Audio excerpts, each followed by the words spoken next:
So this is your third part of chapter 6, tissue. So your topic is epithelial tissue. So ये epithelial tissues जो होते हैं ना, ये कवरिंग के लिए होते हैं या फिर प्रोटेक्टिव टिश्यूज़ होते हैं एनिमल बॉडी के अंदर. ठीक है, तो ये क्या होता है, एपिथेलियम जो होता है ना, वो क्या करता है, कवर करके रखता है ऑर्गन्स को या फिर जितनी भी कैविटीज़ होती हैं बॉडी के अंदर, उनको क्या है, कवर करके रखता है.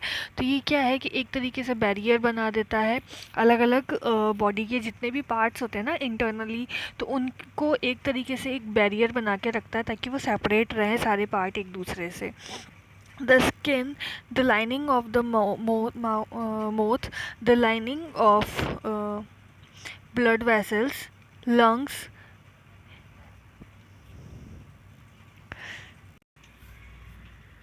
alveoli, and kidney tubulus are made of epithelial tissues. So ये जितने भी हमारे पार्ट्स दे रखे हैं ना, ये कि ये जितनी भी स्किन होती है, उसकी लाइनिंग होती है, या फिर जो ब्लड वेसल्स होते हैं, लंग्स होते हैं, ये सब क्या है कि ये एपिथेलियल टिश्यूज़ के बने हुए होते हैं. इनके ऊपर एपिथेलियल टिश्यूज़ की लेयर होती है.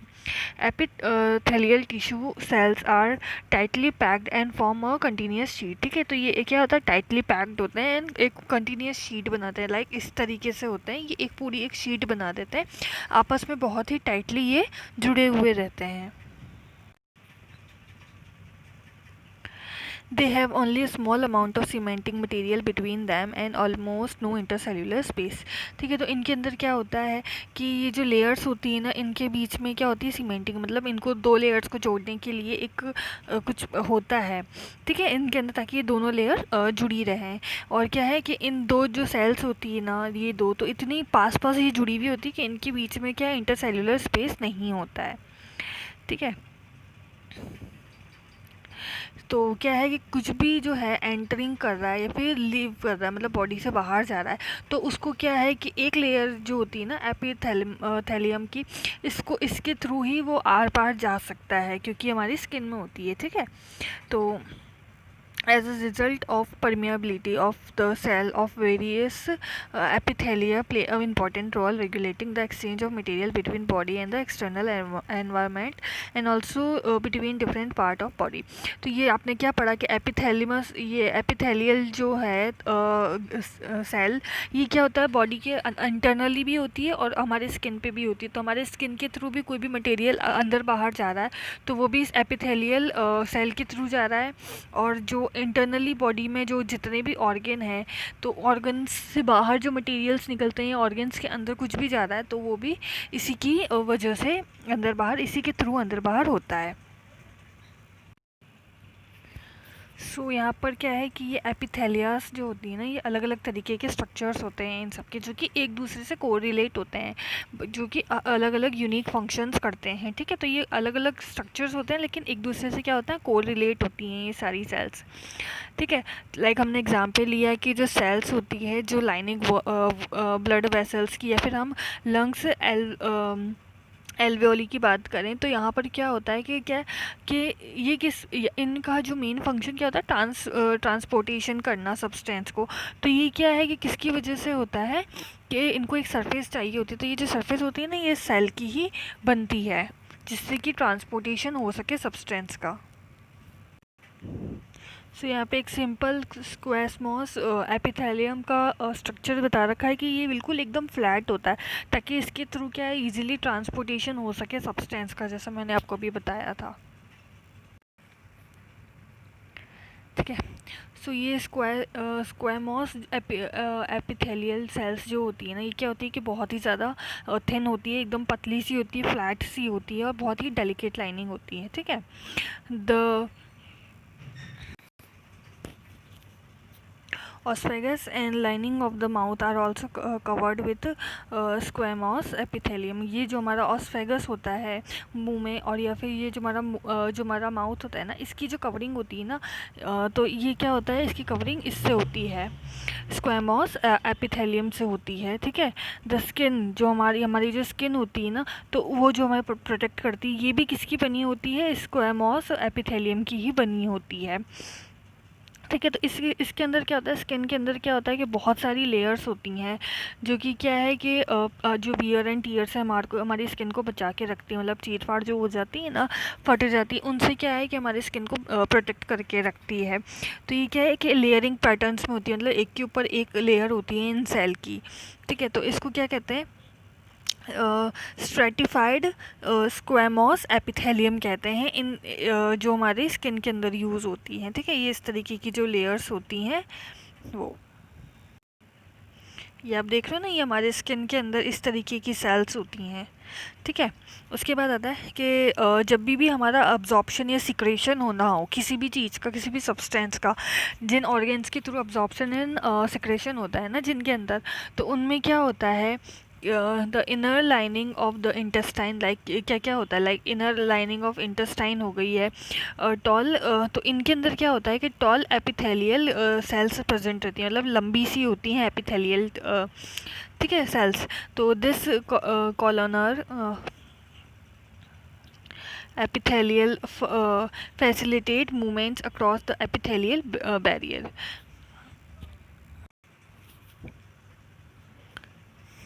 ठीक है। सो इसमें क्या होता है कि ये जो कॉलमर स्ट्रक्चर होता है, मतलब इसका जो पिलर लाइक स्ट्रक्चर होता है ना, इसकी वजह से क्या होता है कि जो भी सब्सटेंस होता है ना, उनका अब्जॉर्प्शन और सिक्रेशन इजीली हो जाता है। ठीक है। तो इन ये जो कॉलमर एपिथेलियल टिश्यूज़ जो होते हैं ना, इनके अंदर क्या होता है, सिलिया भी होता है। तो इस, ठीक है। सो ये जो सिलिया होता है ना, ये हेयर लाइक प्रोजेक्शंस होता है, मतलब ये लंबे लंबे से होते हैं। ठीक है। तो ये लंबे लंबे से ये जो सिलिया होते हैं ना, ये क्या करते हैं कि मूवमेंट करते हैं। तो इनकी मूवमेंट से क्या होता है कि ये जो मस्कस होता है ना, ये आगे की तरफ जाता है और क्लियर कर देता है। ठीक है। This type of epithelium is दस सिलिएटेड कॉलमर। तो ये क्या करता है, इस टाइप की जो सेल्स होती है ना, उनको क्या कहते हैं कि एपी सिलिएटेड कॉलमनर एपिथेलियम। ठीक है। तो इसको ये कहते हैं, इस टाइप की सेल्स को।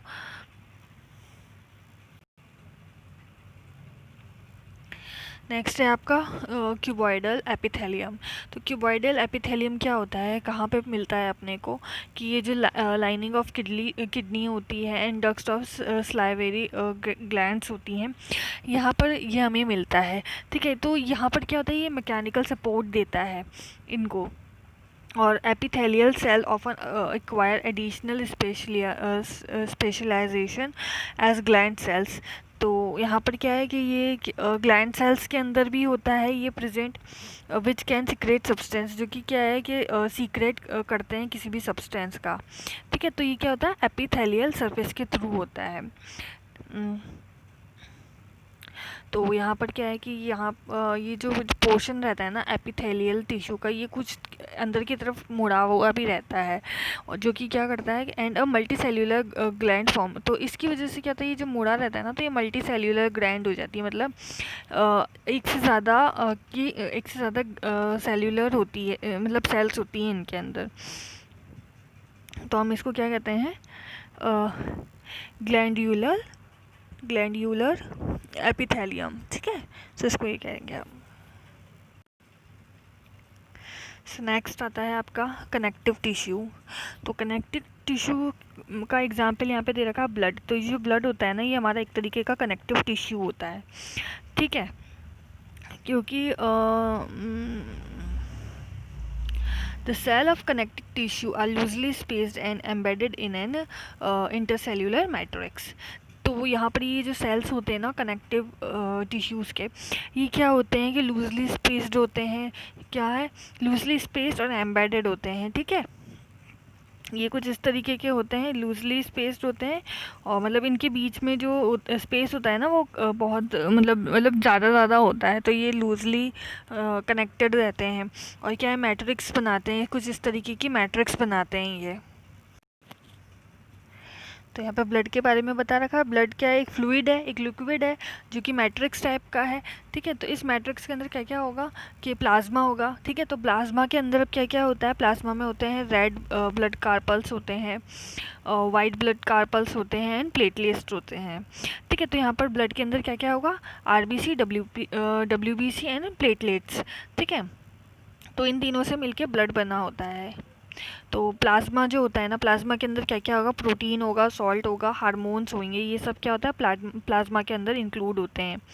तो blood flows and transport gas, digest food, hormones and waste material of different part of body. तो अब ब्लड का फ्लो किस किस का काम आता है, आपने पहले भी पढ़ चुके हो कि ट्रांसपोर्ट करता है गैस का।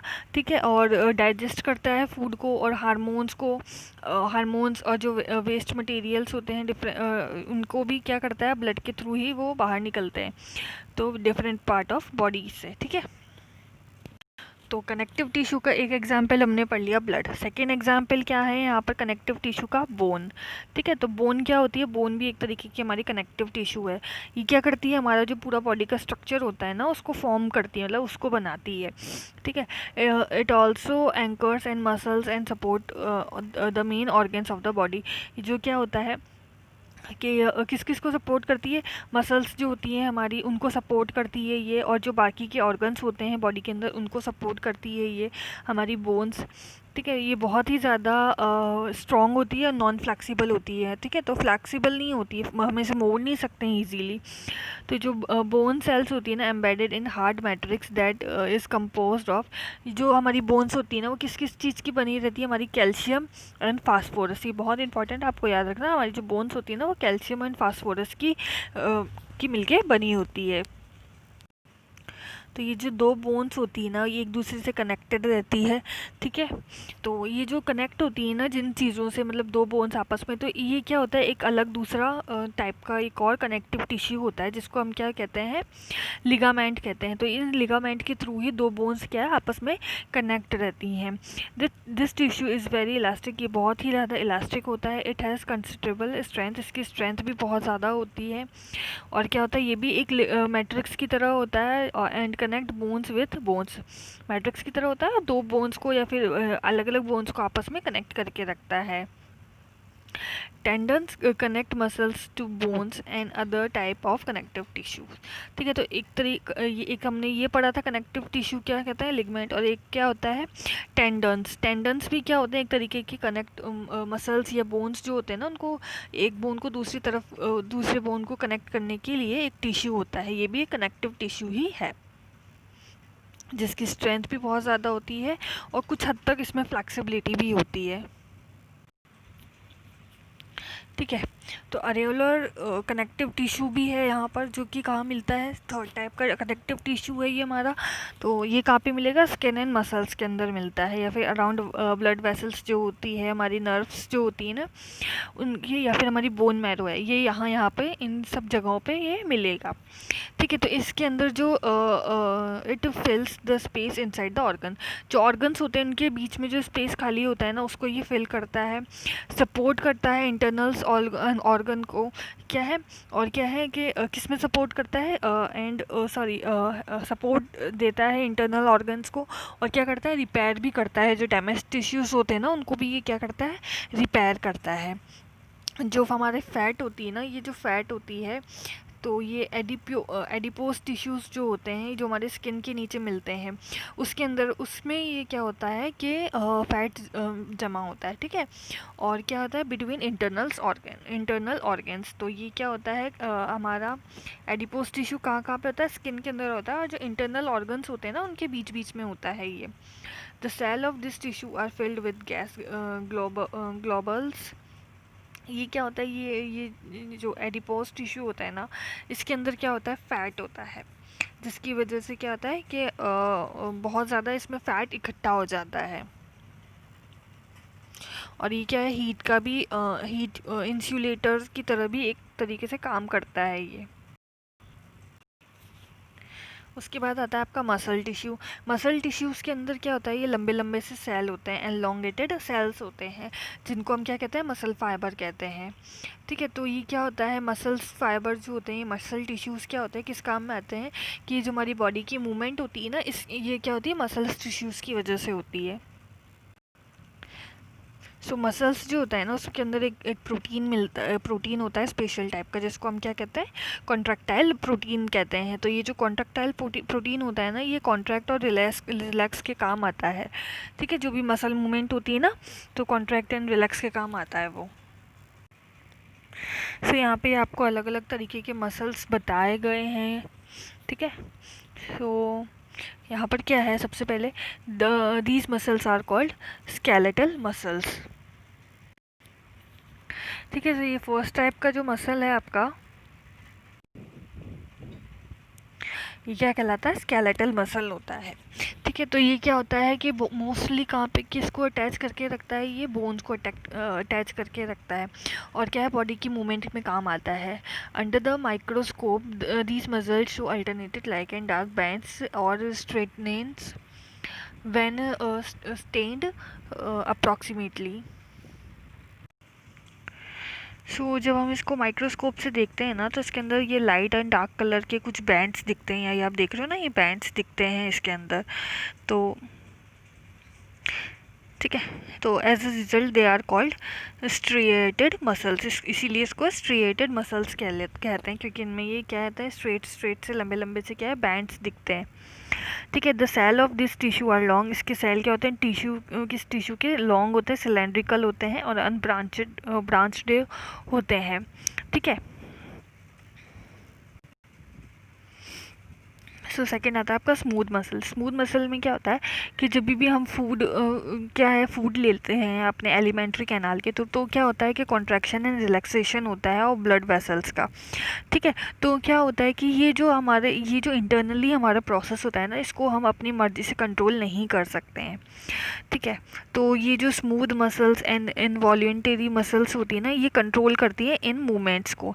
ठीक है, तो ये स्मूथ मसल का हमारे को डायग्राम दे रखा है यहाँ पर, ये स्मूथ मसल ही इनको कंट्रोल करती है। ठीक है, तो ये क्या है, आइरिस में भी जो आई होती है हमारी, आई के अंदर जो आइरिस मिलता है हमें, उसमें भी मिलता है, ये यूट्रस में भी होता है और लंग्स में भी होते हैं ये। ठीक है, ये वाले muscles, the cell are long and, या इसमें सेल क्या होगी, लॉन्ग होगी, पॉइंटेड होगी। ठीक है, और यू यूनी नुसलेट होगी। ठीक है, uninucleate. There are also unstriated muscles.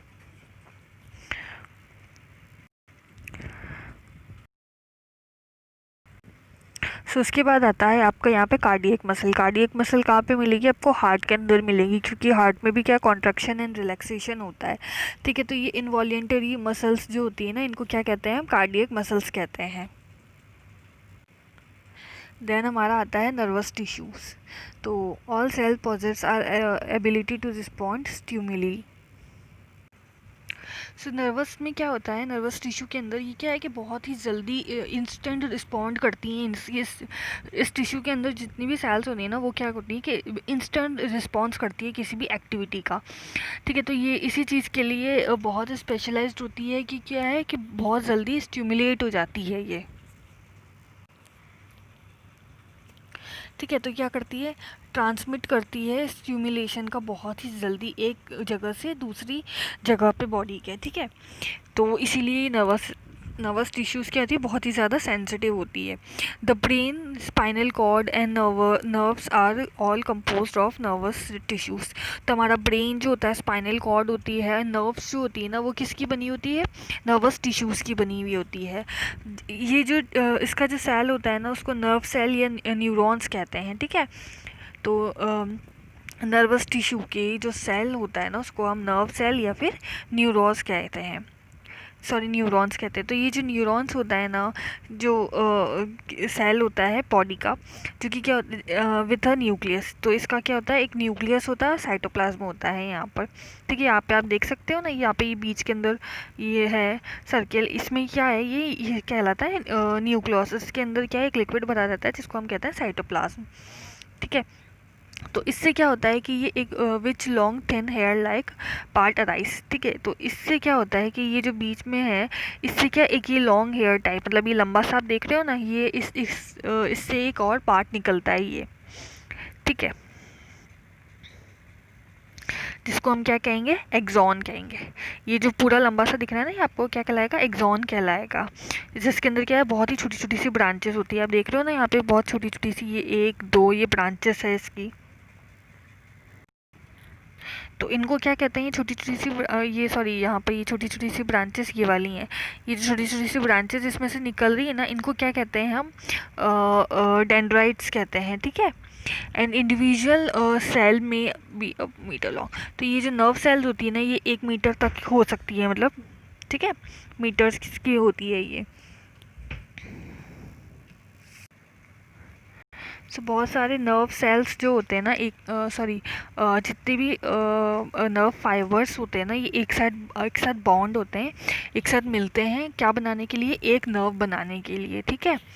A single signal that pass along the nerve fibre is called nerve impulse, ठीक है। तो ये जो सिग्नल होते हैं ना, जो इनके थ्रू हमारे ब्रेन में जाते हैं, तो ये क्या होता है, इनको हम क्या कहते हैं, इन सिग्नल्स को नर्व इम्पल्स कहते हैं, ठीक है। तो नर्व इम्पल्स क्या होता है कि मूव करवाता है मसल्स को when we want to, like हमने अगर किसी गर्म चीज़ को छुआ है, तो हमारा यहाँ पे क्या सिग्नल इसके थ्रू क्या होगा, कहाँ चला जाएगा, ब्रेन में चला जाएगा, और ब्रेन हमारी बॉडी को इंस्ट्रक्शंस देंगे, मसल्स को इंस्ट्रक्शंस देगा कि हम अपना हाथ उधर से हटा लें।